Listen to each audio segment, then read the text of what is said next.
Isang pinagpalang araw sa inyong lahat. Tayo po'y magninilay sa salita ng Diyos, ang pinagmumulan ng awa at tawa ng ating buhay, ang salitawa. Today we are celebrating the feast of our Lord Jesus Christ, Señor Jesus Nazareno. Viva Nazareno!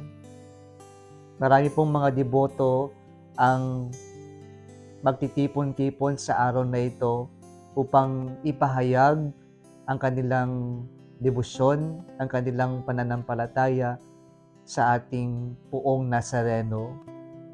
Bakit ba napakalakas ng debosyon nating mga Pilipino kay Poong Nazareno? Isa po itong imahe ng Diyos na nagpapakita sa atin ng Diyos na pasan-pasan at hirap na hirap sa pagbubuhat ng kanyang krus.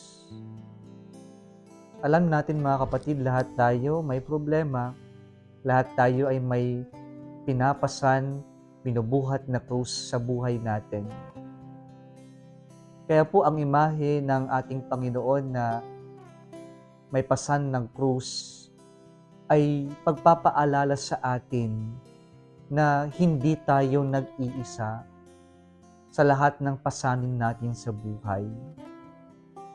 And so, looking at Jesus as He carries His cross, we are being reminded that we are not alone in carrying our crosses in life. That there is someone who truly understands us and who will accompany us in carrying our crosses in life. Kaya po napakalakas ng ating debosyon sa Poong Nazareno, sapagkat alam natin na sa ating mga pasanin sa buhay ay kasama natin ng Diyos. Ng Diyos ang siyang magliligtas sa ating lahat ng hinaharap natin sa buhay natin. Pangalawa po, napakalakas po ng debosyon natin sa Poong Nazareno, sapagkat po pinapaalala din sa atin na mayroong pag-asa kapag sa Diyos tayo kumapit. Na bagamat mahirap ang mga bagay-bagay sa buhay natin, ang makita natin ng Diyos na hindi siya sumuko, hindi siya umatras, ay paalala din sa atin na sa lahat ng ating hinaharap na problema, suliranin sa buhay natin, ay hindi rin tayo susuko, sapagkat alam natin kapag sa Diyos tayo umasa, hindi tayo mapapaasa. Kapag mayroon tayong kinikilalang Diyos, ang Diyos na naghirap din para sa atin, ay hindi tayo mawawalan ng pag-asa. Patuloy tayong lalaban, patuloy tayong hahakbang, sapagkat alam natin matatapos din ang lahat, sapagkat alam natin na malalampasan natin ang lahat, sapagkat meron tayong Diyos na kinikilala at alam natin ay Diyos ay mas makapangyarihan kaysa sa lahat.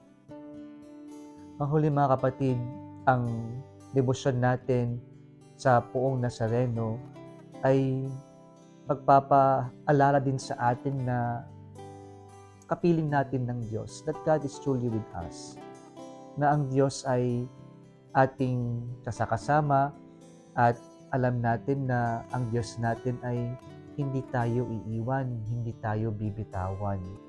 Kaya napakahalaga po na ating yakapin ng katotohanan na ito, na sa buhay natin hindi tayo kailanman iniwan ng Diyos, hindi tayo kailanman pinabayaan ng Diyos, sapagkat sa lahat ng kalbaryo ng buhay natin, kasama natin ng Diyos. Kaya sa buhay natin, lagi nating isama ang Diyos. Sa desisyon natin, sa mga plano natin sa buhay, sa mga pangarap natin, lagi nating isama ang Diyos. Sapagkat kapag kasama natin ng Diyos, ito ay laging matagumpay. Ibig sabihin nito, hindi tayo babagsak, hindi tayo mapapaasa, hindi tayo matatalo. Sa kapiling natin ng Diyos, tagumpay ang laging resulta. Kung nagustuhan mo ang video na ito, huwag kalimutang mag-like, i-share at mag-subscribe sa Salitawa Facebook page and YouTube channel. Muli isang pinagpalang araw sa inyong lahat.